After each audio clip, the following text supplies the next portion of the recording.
again, coming from the bunker. It is this radio station. Movies are real. Hear ye, hear ye. Hello there, everyone. This is George Cruz. Movies are real. It is been 2 months, 3 months, 5 months. Who can tell? I don't know when we did a podcast last. last. For years. Listen, folks, time in the bunker. It makes no meaning, but we do have this wonderful, beautiful photo of Selena Gomez to keep us company through these trying times. And I think we're going to make it through, folks. Ryan Lance, how are you doing? That's my name, and I'm doing. That's good. Carrie, how are you doing? I'm great. Just like Selena Gomez, I also have good taste. I agree. And we're here to share that good taste with you because we have a podcast about movies. And the funny thing about this, as we continue to do this operation, is that there are still no motion. Well, there are some motion pictures coming out, but really, this is mostly us just fucking throwing shit on the television screen and just consuming with our eyeballs. At least I have. So yeah, we got some new stuff that has come out. I think did Ju-on come out this month? Ju-on Origins? I believe so. It was July, like early July. Oh yeah, that too. Anyways, we got some newer stuff here. While Ryan, Carrie, were you us when we saw Sarah Michelle Gellar's The Grudge? You weren't with us when we saw that recently. No. Okay. Well, this is not Sarah Michelle Gellar's The Grudge, which we did see. We're talking about Ju-on Origins here, for starters, which I did not see, but y'all saw. This is a Netflix series. Yes. I know nothing about it, so I would love to be informed. Yeah, so I heard about this a while back, that Netflix was doing a Ju-on Grudge, which is the Japanese name for the Grudge TV show, and I was interested. But what really sold me is when it dropped on Netflix, I noticed that there was only 6 episodes, and they were all 30 minutes each. That sounds it great. was very quick. And I was like, oh my god, it feels like I'm living in the good old days again. This is fantastic. I can watch this and I don't feel obligated to, binge it all in one night. So obviously I binged it all in one night. And it was weird. It's like from the very get-go, it like recognizes, like there's this newscast and it like recognizes like the movies, and it like says, the newscaster says, this is the real house that inspired all of those movies about the evil house. It's twisted, and this is the real stuff. Yeah. So it's not really the origins of like But it says origins in the... Yeah, it's not really in this Also, season... I should have started by saying that this is a movie podcast. We're talking about a TV series because it's The Grudge. Whatever. But, like, it's not really the origins of Kayako, or whatever you say her name. It's the origins of the fictional movies, basically. Like, they kind of delve into the actual origins of her right away, later on, I should say. But from the get-go, like, the house is already haunted, and it's just people... They go in the house and grudge stuff happens. Mm-hmm. But it's an entertaining ride, I could say. I watched it all in one night, not expecting to do so. So that says something, I guess. Yeah, I also watched it all in one night. Because after I watched a third episode, which I hope we talk about a little bit, I immediately texted you guys, and I was like, oh my god, this is weird. I can't believe, I did not expect this in a Grudge TV show, and you watched it like the next day. No, I think I watched it because I had watched Moulin Rouge, and then I saw your messages, and then I started watching it after I watched Moulin Rouge. So I think we might have even watched it on the same evening. That is incredible. I love how quarantine can bring us together.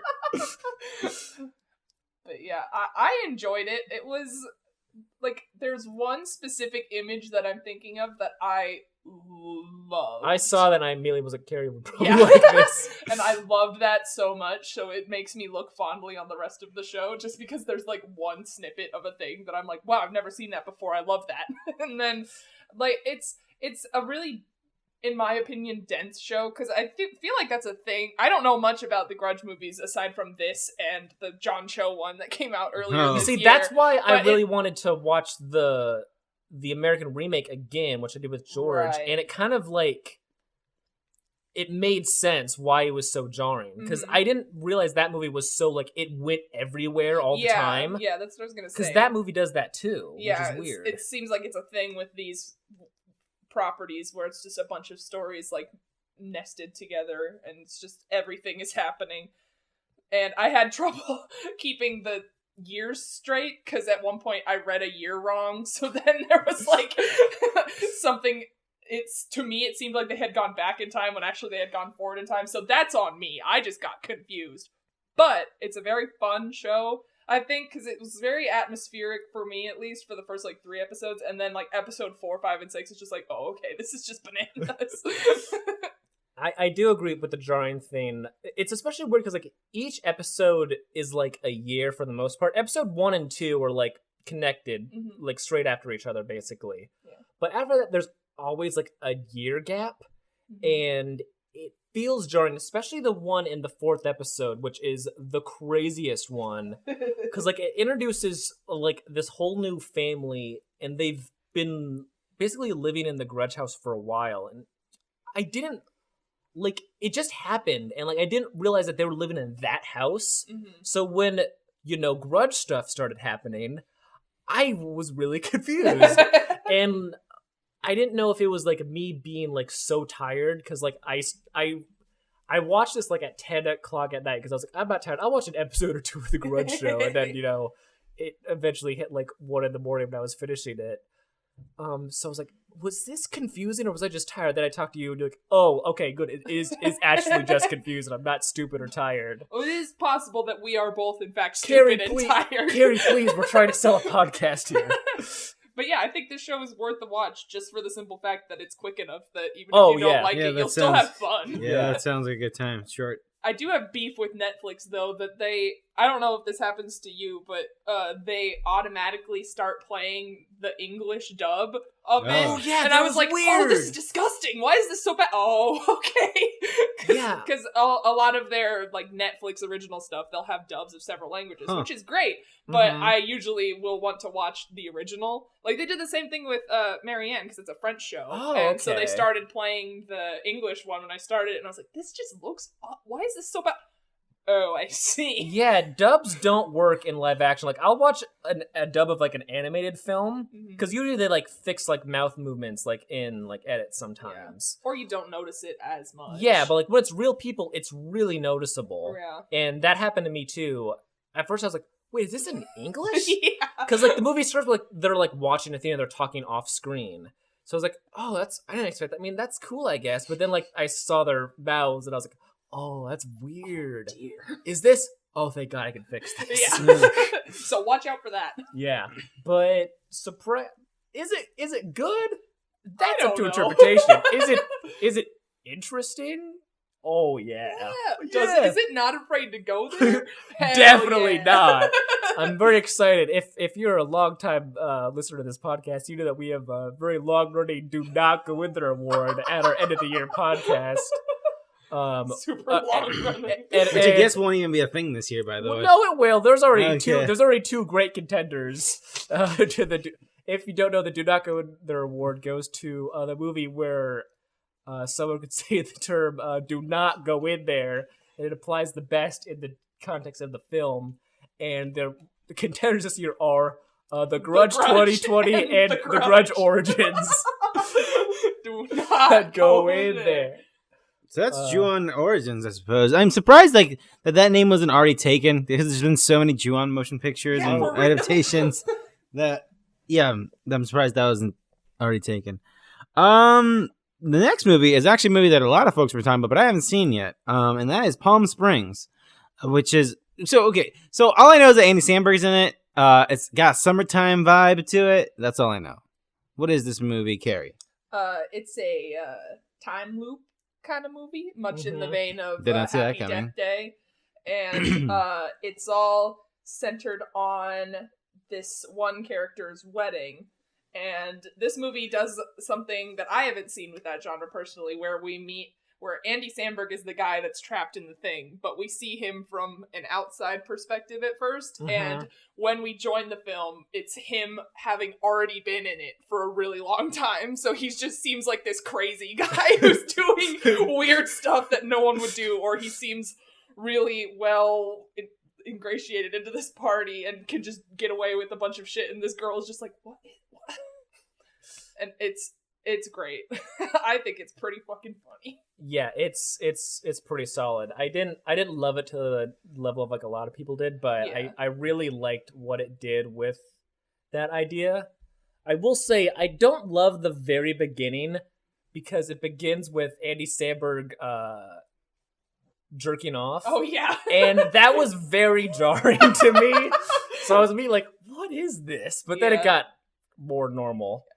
In a way that very more normal a time loop movie could be. Right. But yeah, it's basically he's in this time loop. He's insane, and then another character kind of who's the real like character that you're following through the movie gets in the time loop too, and it's him like kind of teaching the other character like, all right, this is the bullshit we're stuck with for the rest of our lives. Right. Hope you get used to it. Huh. Interesting. I did not expect that from just looking at the cover art for this movie. It's got a good sense of humor and it's fun. Like it's not any sort of deep or super cool. Well, it's cool, but it's like it's not some like life-changing thing. But it's a fun way to spend an evening, and it's got J.K. Simmons in it. Yes, which is the very J.K. Simmons vibes. I feel. I'll watch anything with J.K. Simmons. Oh, Carrie, in it, I know to be more than most perfectly people. honest. All right, well, that's Palm Springs. I guess there's nothing else to say about it. Yeah, it's on Hulu, and it's solid. Yes, good way solid. Solid movie. I feel like so Shudder has been a thing for a minute, and I feel like it definitely has an audience. But I feel like I don't often see people who aren't into the shit like we are, like love like all this weird horror shit, and also like movies. But like I'm on my feed, I don't see a lot of the Shudder original content. I think when Creepshow was coming, that's when I saw it. But other than that, I don't see a lot of I don't see a lot of breakthrough stuff. But man, Host, a lot of folks. This movie really, I feel like a lot of folks have been watching Host. Yeah, well, because it feels like the first entry in a timely Corona tinge. Yeah, it film. feels like ever since this started, I feel like everyone felt like there was going to be a surge of these kind of movies. Sure. Yeah. Just because like they're like the only option to make. Yeah. Well, and I mean, it feels like because like even when we're watching movies that get released, our new movies, it's still like, well, this is from a different time. And then watching this one, it's like, oh man, this is our life. Yeah, right. Yeah. And I think also, well, let's set it up. Host, for you folks who are not initiated, is an Shudder exclusive movie. It is, oh god, I love the way they use the timing. I didn't even realize it until like the last 10 minutes of the movie. I was like, oh, this movie is an hour long. So good. So this is a movie that it's a Zoom party with all these friends, who one of the friends, I guess, what do you call it? I guess I don't know. A seance. Yes. Yeah. Know someone who's like really into this shit and can get it going. Yeah. And then like some of the friends to various levels think it's a fucking jerk off dumb goofy time. And then turns out they actually summon something. Mm-hmm. And so in that tight span of an hour, we're introduced to these characters, and then the spooky stuff happens. And it is just so tight, and it works so well. I think. I mean, I don't think it does anything crazy. I just think it does better than Unfriended by a country mile. Yeah. And I think it does good with what they have to work with, which is not a lot. Yeah. But yeah, Ryan, what'd you think of this one? I watched this with Carrie, and I was very entertained. It's a good time. It's so fun. Like you can tell like when they're setting up the bits, and you know the bits that they're gonna do in the age of Zoom meetings. Sure. They do all of it, and but somehow none of them feel like, oh man, they're doing the face swap or the background bit. I think because it's like current, and so like it feels like we're living. Like, I do that. Fun. But yeah, it was good. My favorite thing, because it's a Zoom meeting, you like see everyone's perspective pretty much all time, is the one girl was having just looks like she's going through it. She's having, I think her name was Carolyn or Caroline. Yeah, I think she was having the worst time. And, Caroline. Yeah, and man, was was that It was mood so the whole funny. movie. She was terrified the whole time. It's like everyone was supposed to be fine, but she looked like she was just like she had just witnessed like the worst crime. Yeah. When I watched it with you, that was the second time I watched it. But when I watched it the first time, because I had just heard about it and I knew it was on Shudder, so I went home and I'll watch that. Just put it on, and Greg was out in the living room playing video games, and the movie started, and he saw that it was a computer thing, and he was like, "Oh, one of these."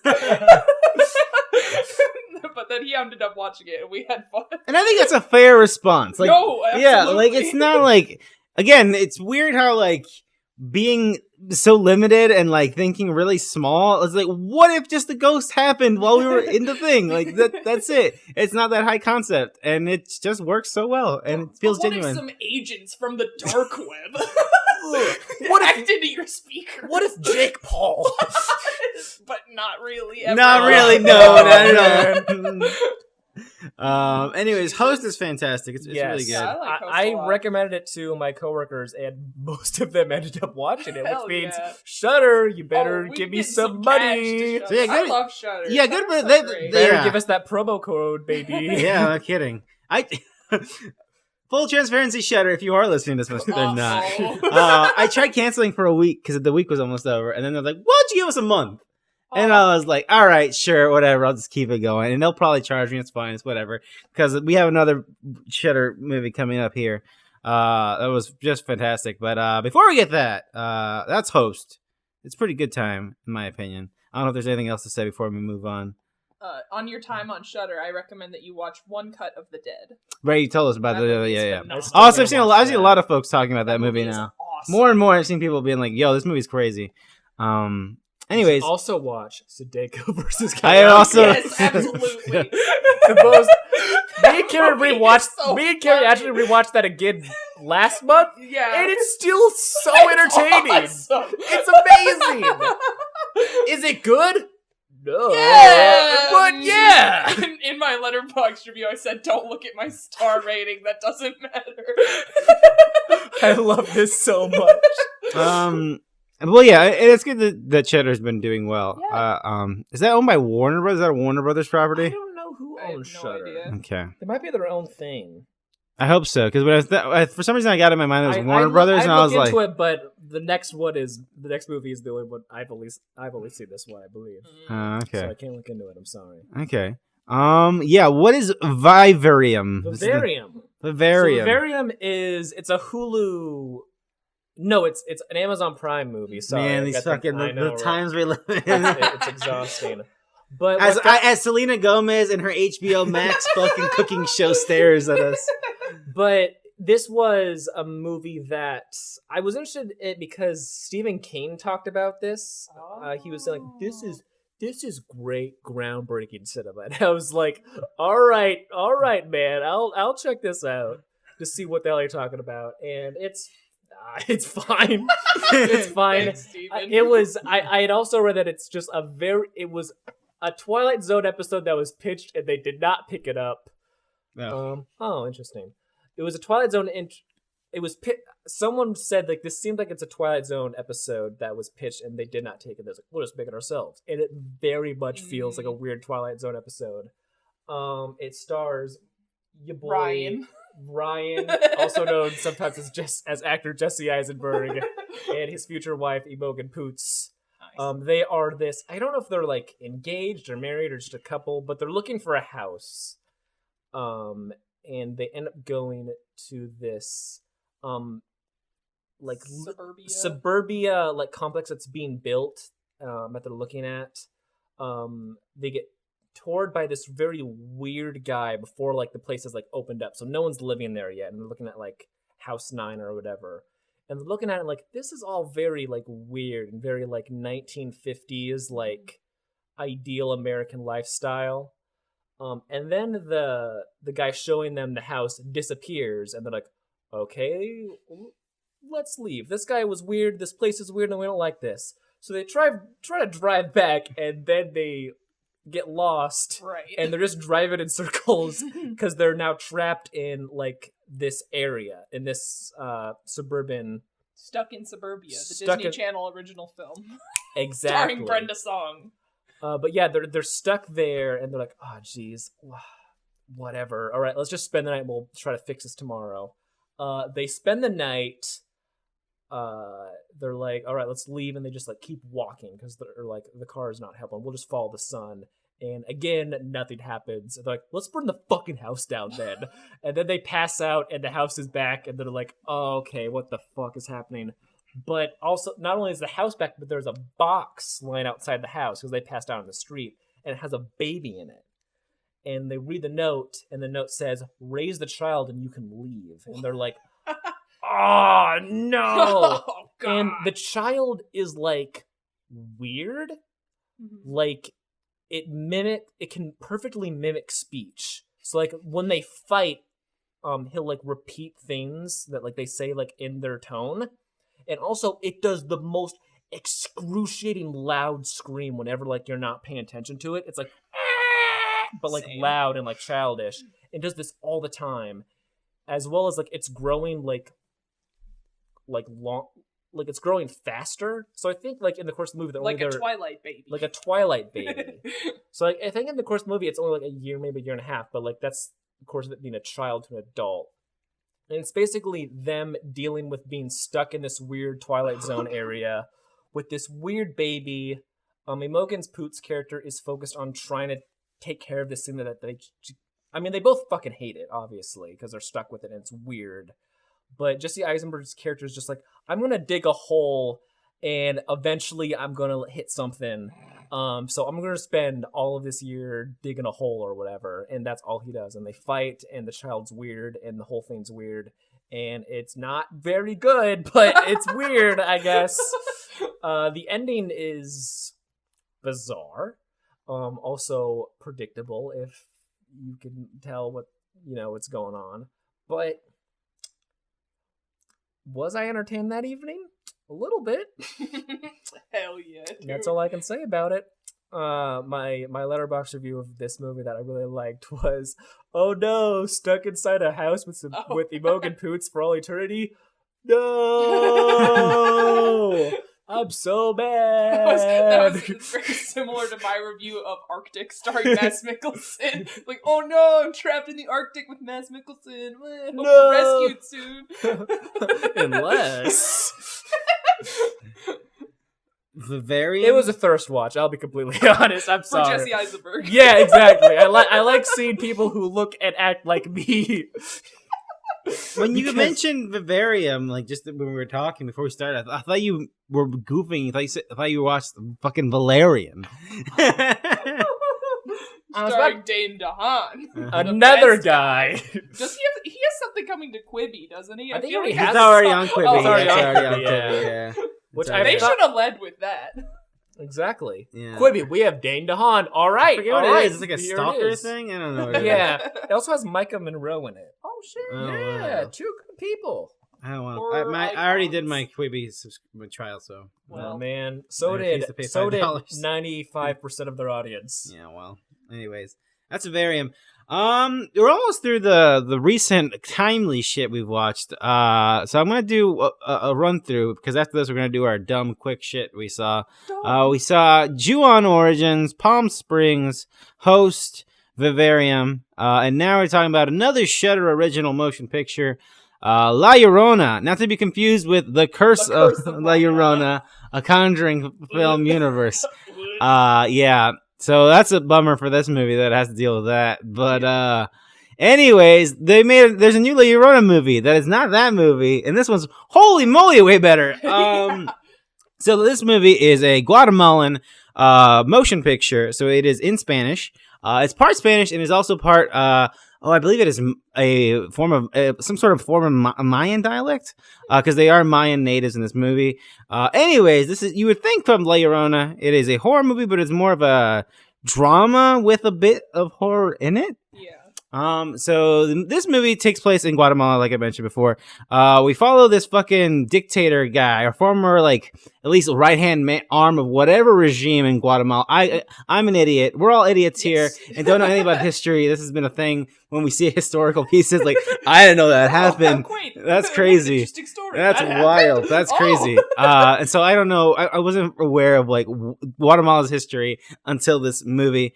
And so, yes, this guy was sort of the leader of, like, whatever fucking military orders the government gave, which was effectively they're trying to weed out spies. I forget who. Isn't there something with, like, communism or something? Well, there was something with, like, the Mayan land and something. That was the underlying reason, but the excuse they did was, like, they're, like, conspirators or some shit, like, some, like, rah, like, they were fighting something else, and they used that excuse to take over their land, like, oh, they're in cahoots with them. I don't remember what it was.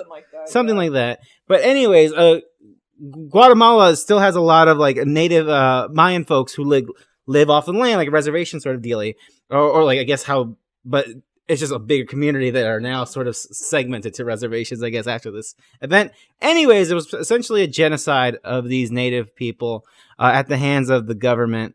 And so in this movie right now, we are this guy is sort of facing the reckoning of that, and is actually brought up to fucking court for his crimes. Yes. And he gets convicted at first, but then he gets scot-free. And La Llorona, if you don't know, listener, is a folk story. Is not just Guatemala. It's sort of like a story that's told in all, like, Latin fucking cultures, whatever. I knew the story when I was a little kid. Like, it was a story my mom told me to scare me or whatever the hell. It is a story about the weeping woman who loses her children. There's different, like, versions of it, but it essentially is about a ghost of a woman who's like haunted by she lost her children, and she's now searching for them for their all eternity. And so she screams, my children, mis hijos, mis hijos. That's the bit. But in this movie, it plays with the fact that we think that they are being haunted by a ghost. They are being haunted, but they're going crazy. Something is, like, around them. Mm-hmm. And it's not made explicit until the very end of the movie. Like, here's what's going on. And because of that, it's not really a horror movie. It's just more like, by the end of it, yes, La Llorona was haunting them the whole time. I don't want to spoil, like, what it is. Like, yeah. But, yeah, the way it plays with...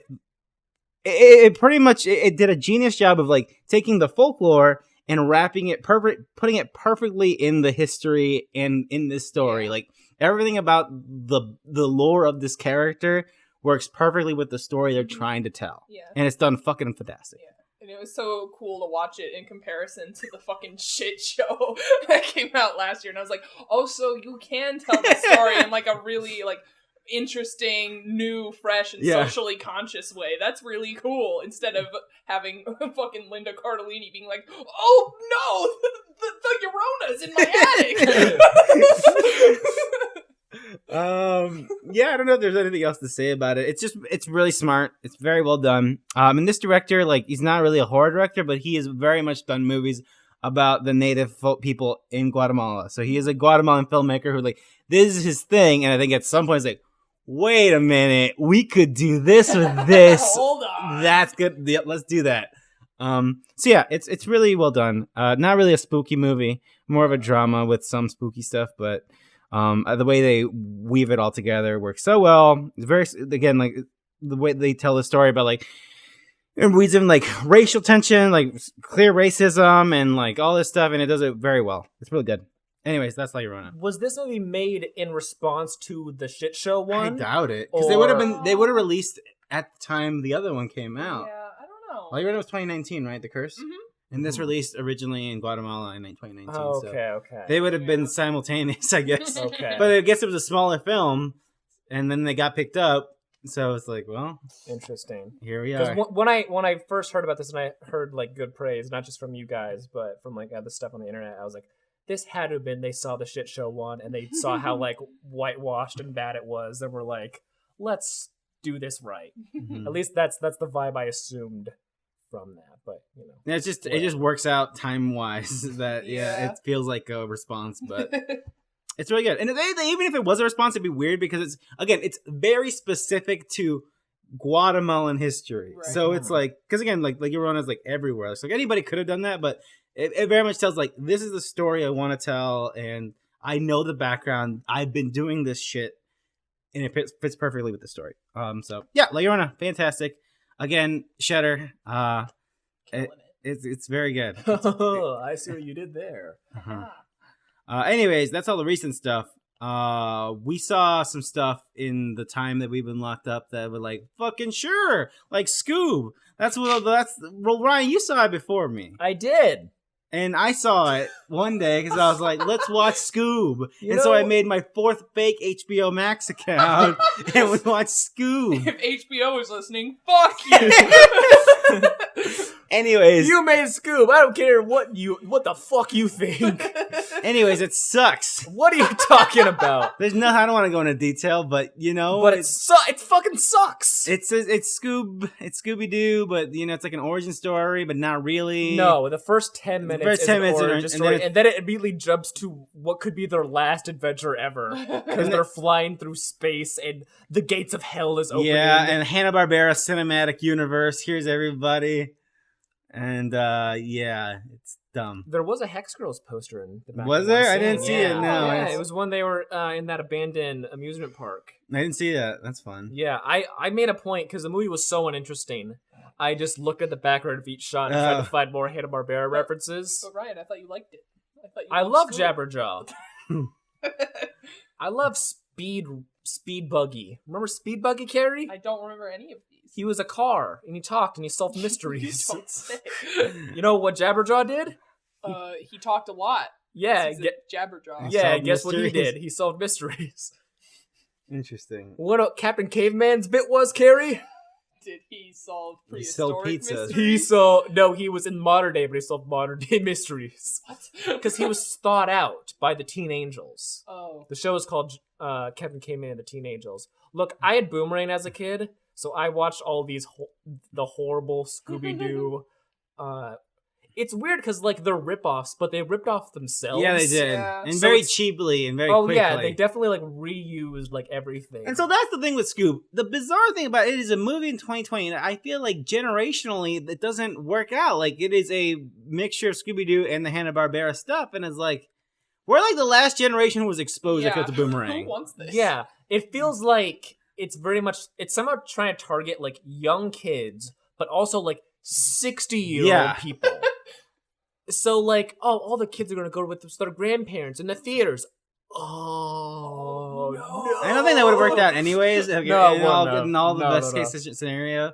But yeah, this movie's just bland. And, God, they're trying really hard to make it look good. Like this is just a George thing. And maybe I'm an idiot and I never noticed this, but I really noticed it with this movie. The lighting is just... It's like a fucking tech demo for the PlayStation 5. Like, there's just so much lighting and shadow in it. And it's like... Fucking like, chill. There's so much neon too. It's like fucking like Blade Runner at some points in this goddamn movie. Yeah, it's a weird look. Like you think they'd go for like a retro 60s look because that's like what Scooby-Doo is, but instead they go for like the characters are still designed like the way they always have been, but like in 3-dimensional spaces, which doesn't make sense. They look weird and jarring. And then, like, all the lights and everything, it just feels so weird. It doesn't work for me. Anyway, Scoob sucks. It's Scoob, baby. Fuck Scoob. Anyways, Carrie, you saw a Letterboxd favorite, a very cool-ass poster in Possession. That's like my friend Nathan.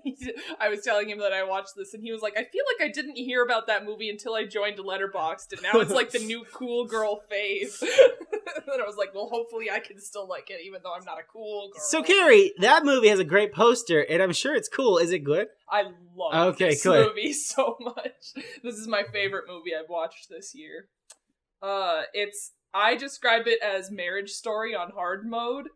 And it's basically following this lady in this photo that I've kindly attached to our document. The main characters are this couple whose marriage is in the process of falling apart, and them separating and dealing with trying to take care of their son, and her moving in with someone else. And then she gets up to some hijinks, and it's Sam Neill trying to figure out what's going on with his wife and then him colluding with the guy that she left him for, and he doesn't know what's going on either. So it's basically just her dealing with her marriage ending in, like, one of the boldest ways possible, is what I'll say. Because I don't want to spoil it, because I want you guys to watch it. Because there's an aspect to this movie that I was not aware of. And when it happened, I was very excited. Because all I had seen from this movie was that scene, the freak out scene of her in the train tunnel with all of her groceries. And she's just screaming and going crazy and smashing her eggs on the wall. Yeah, and she doesn't look like she's having a good time. Phenomenal. It does one of my favorite things where she has this scream that's just so fucking loud and it fucks up the audio and it peaks. And there's like, we'll keep it. It's so good.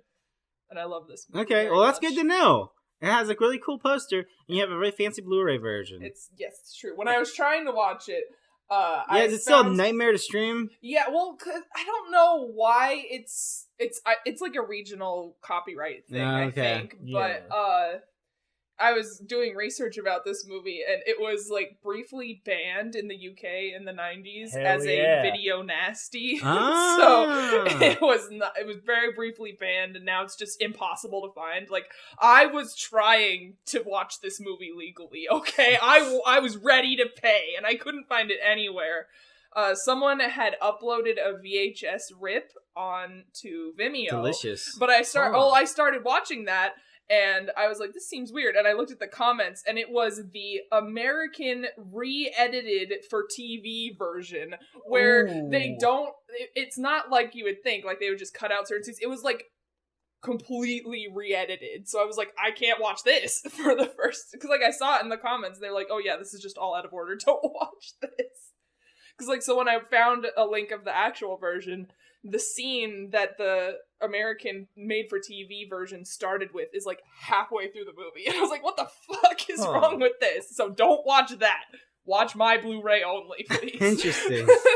Oh, that's Possession. I'm glad that it's actually good. Yeah, so I've been wanting good. to watch that for a while, but I've run into the same issue with you. It's with impossible. With all these like letterbox, like, you have to watch this. You can't watch them anywhere. Shouldn't the popular movies on Letterboxd be the ones that are easily accessible? Letterboxd is all the cool so they win. Yeah, exactly. Yeah, but like all the fucking if they respect movies, you wouldn't pirate them. Yeah, but you wouldn't illegally download a car, would you? I got this Betamax tape of this version. All these cool teens that I follow who have downloaded the leak of Possessor and are talking about how awesome it is, and I'm like, damn it, you fuckers.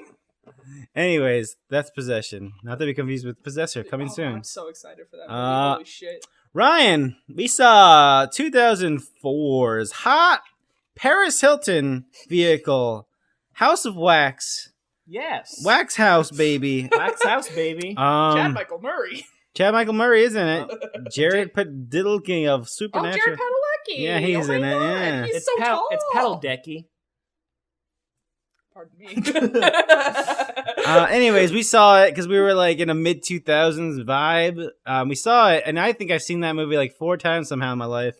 Ryan, I saw it once I remember seeing it once as a kid. Me too. It was like it was weird occurrence that I saw it as a kid. Yeah, and I remember being like, "Oh, that's gross. Wax house, baby. Not for this Wax House. Not for this 7-year-old child." Yeah, I don't know. It's the most forgettable mid 2000s. Oh yeah, no, it sucks. It sucks. I'm not gonna dance around the house. There's nothing much to say about it. I'm not gonna dance around the wax house here, but it's bad. Does it qualify for the Do Not Go In There award, even though it's not from this year? You know, here's the thing: the Do Not Go In There involves the entire town. Yes, which is crazy. What? Because the entire town of wax. It's a town, and also, but there's a wax house, baby, but there's wax things all over this small town. Really? Yes. Yeah. I've never seen this whole movie. I think I saw one part. Is there a part? I might be thinking of a different Paris Hilton horror movie. I don't know if There's she was not in. many. Okay, was there a part of her in a tent with a guy? Yeah, this is House of Wax. Yeah. I saw that clip on TV when I was scrolling when I was a kid, and I watched it for a little bit because I recognized her from her fucking TV show that she did with Nicole Richie. So I was like, oh, it's Paris Hilton, and then I was like, and then I stopped watching it. That's House of Wax. I think most people remember Paris Hilton in the woods, maybe a tent somewhere, and then like the fake blowjob scene, which is what I remember as a kid. Yeah. Anyways, the coolest thing about this is they committed to the bit at the end where the house is made of wax and they burn it down. And they started a fire on set. It looks cool. Great. It looks really cool. And it's like, maybe that was the movie, like, you know what? Let's never make practical effects ever fucking again. Yeah, it's that was the one. Like, when we were thinking about it, like, man, they would have to make original wax sculptures for all this bullshit that they're gonna have to fucking wreck. And it's like one shot, really, right? Like, you have to, like, this is one take. We can't do this wax house burning again. Yeah, we can't break through this wax wall twice. Exactly. That is kind of awesome. It's really cool. It is very cool. The rest of the movie is just bad. Yeah. Like, it's really very bad. violent for the time, I think. It is, yeah. And yeah, it is pretty gross just because, like, they're pouring wax over people. And the one part that Jared Baba gets and the one part waxed, that really baby. grossed me out is, like, the one friend finds Jared battle Becky. He's all like, ugh! Yeah, and he's like tries to help and he like rips off a piece of the wax and like you see like his like the red muscle. Yeah. Nice. And he's like, oh no! And he tries to like remove more of it, thinking that'll help. And it's like, you fucking, what's wrong with you? I'm a big fan. Read the wax room, baby. Anyways, it's interesting. Not really. As a relic of the 2000s, like peak Paris Hilton, and the fact that people watched this movie because they wanted to see her die. That was like the whole marketing campaign for this movie. Got it. Okay. Speaking of the 2000s. Oh yeah, and the thing I remember about this movie for some reason, as soon as it cuts, there's two My Chemical Romance. So the movie cuts, and it's all like, wait a minute. He had 3 sons. Burn it down, just like a man. Paris Hilton, Michael Murray. Anyways, It's very good. it's very good. Sounds pretty great. I remember that as a child. I think I remember the second time I saw that movie. I was like, "Oh, how about that?" 2000s. I did not know that. So And it I would have was been right very on the cusp, surprised. so that would have been a big deal for my couple. Oh, God, fucking Jared Way. Guys, we're in House of Wax. Yeah. We're in Wax House, baby. Yeah. Anyways, House of Wax. Oh, yeah, we saw Scary Movie 3. That's it. We first saw Scary Movie 3. Yeah, because we were talking about what happened in the 2000s that made everything terrible. And we decided that it's actually these movies. It's really bad. It's these Dude. movies. Like, I didn't watch this with you guys, but I remember liking Scary Movie 3 a lot. Yes, I remember, like, that's the good one. Yeah, exactly. And then I was talking with you guys before we started recording how I recently well, not necessarily rewatched because I never saw them, but I watched Scary Movie 1 and Scary Movie 2. Oh, yeah. Gross. And see, I think me and him were like, maybe those first two were okay because the Wayans were involved with them. So I mean, I didn't like them very much. They're just stupid. Because I remember seeing the second one has Tim Curry. It does have Tim Curry. He's got like he the plays nipples. a creep again. Yeah, he's so a creep, it's yeah. not as fun. I saw the first one a lot, and I saw the third one and the fourth one a lot. I don't know a whole lot about the second one. I've never seen the first one. Wait, the first one you would think, because that was his focus. It's a Scream, right? Yeah. It the is first Scream. one. I think the first one's probably the better of the two. Well, definitely. I didn't like the second one. Is it like, still at all, racist but or sexist or homophobic? It's just obnoxious. Like it's everything. I just didn't like. It's just that kind of movie, and like it's a parody movie, so I understand what they're going for, and they achieved that. But it's just not something. It's also that I enjoy. it's fascinating as a relic of like, what the fuck were we on in the I don't 2000s? Again, like I said, I've said it multiple times. Clearly a product that came during the Iraq War. Only like then were the Americans like, you fucking bomb them, baby! Let's fucking go! Scary Movie 3, Anna Faris! Anna Faris' What about the part career! where the aliens kick people in the balls? Because they say goodbye. They say goodbye when you kick them in the balls, and they peek through their fingers. What about the part? Yeah, I was gonna say, what about the part where fucking airplane guy's like, maybe we're not so different after all, and he pisses out of his finger, and everyone's like, what? Ryan's remembered how the fucking end was. Oh, like. yeah, I didn't know that. The ring lady is like, I'm just kidding, I'm gonna kill all of you, and then he does the bit from Airplane where he knocks her down with the door and is like, just so you know, everyone's rooting on you. Yeah. Thank you. We're all And counting on you. Yeah, it's like, oh, of course they would. And I think I was probably too young to even get Pretty the context. funny. And I like watching it again, it reminds me like those movies are the perfect like idea of like okay, how do we end this scene? And the answer is usually boobs. What if there was just a bunch of boobs and then a hard cut, or someone said something horribly racist and then a hard cut to something else? That's it. Sounds pretty good to That's me. pre- that's Sounds pretty- like screenwriting 101. Yeah, that was what they taught me first day in school. Yeah, this one opens up with the ring bit with Pamela Anderson and Jenny McCarthy? I don't know. I don't know who the other lady was. I remember. The last time I watched this movie was when I was young and didn't know who celebrity names were. So if I watched it now, I would probably know. But Yeah, I it's don't obnoxious plan how you on can doing tell that. where they think the parts that are just like you're in the fucking floor, dying, laughing. yeah. It's just like, oh boy. Anyways, Entertaining stuff. they shouldn't make. That's a shame they made that these movies were successful. I tried to make you guys watch the 5th one No, today. it's too far. Like it's not even like mid 2000s. It's like you gotta stop. Just stop. chill. They won't stop. They can't stop. Allison Hannigan's in date movie, right? Yes, she's in Okay. a date movie. Yeah. Anyways, Hal Penn is in. Cal Penn is in Epic movie. Yeah. Anyways, August. Let's see what's happening. Fuck if I know, man. Bill and Ted, New Mutants. We know for sure is coming out. They're like, actually, No way. no, Carrie, here's the thing. It is because it's perfect. It can come out and no one will see it. And if there's any contractual obligations that are stopping it from coming to a streaming service, like we will put it in a movie theater. I think I read that under the contract, it has to be put in theaters, and after that, it will go to HBO first. So not only is Disney putting this out to die, which like it was going to anyway, but then it'll be on HBO Max, baby. Do you think Selena Gomez will add it to her exclusive HBO Max playlist? Carrie, I can basically guarantee it. Isn't it crazy how that movie was like probably filmed in like 2015? It's so crazy. What a time. What a time. Oh man. Anyways, that is coming out to IMAX, to theaters and use sometime in August. Lit. What is Unhinged? Oh my god. Imagine happy describing to Russell tell Crowe to you. someone. So the day I found out about Unhinged, I was showing Greg the trailer for Shirley, that Elizabeth Moss Yes. movie. Oh right, I saw Shirley. Real quick, I saw Shirley. Did you like I it? thought it was okay. Oh man. Anyways, I love finished that. it. I love the fits she has in that movie. Oh, that hell fucking yeah. the fucking I forgot. Oh my god, what was the shirt? What was the fucking shirt?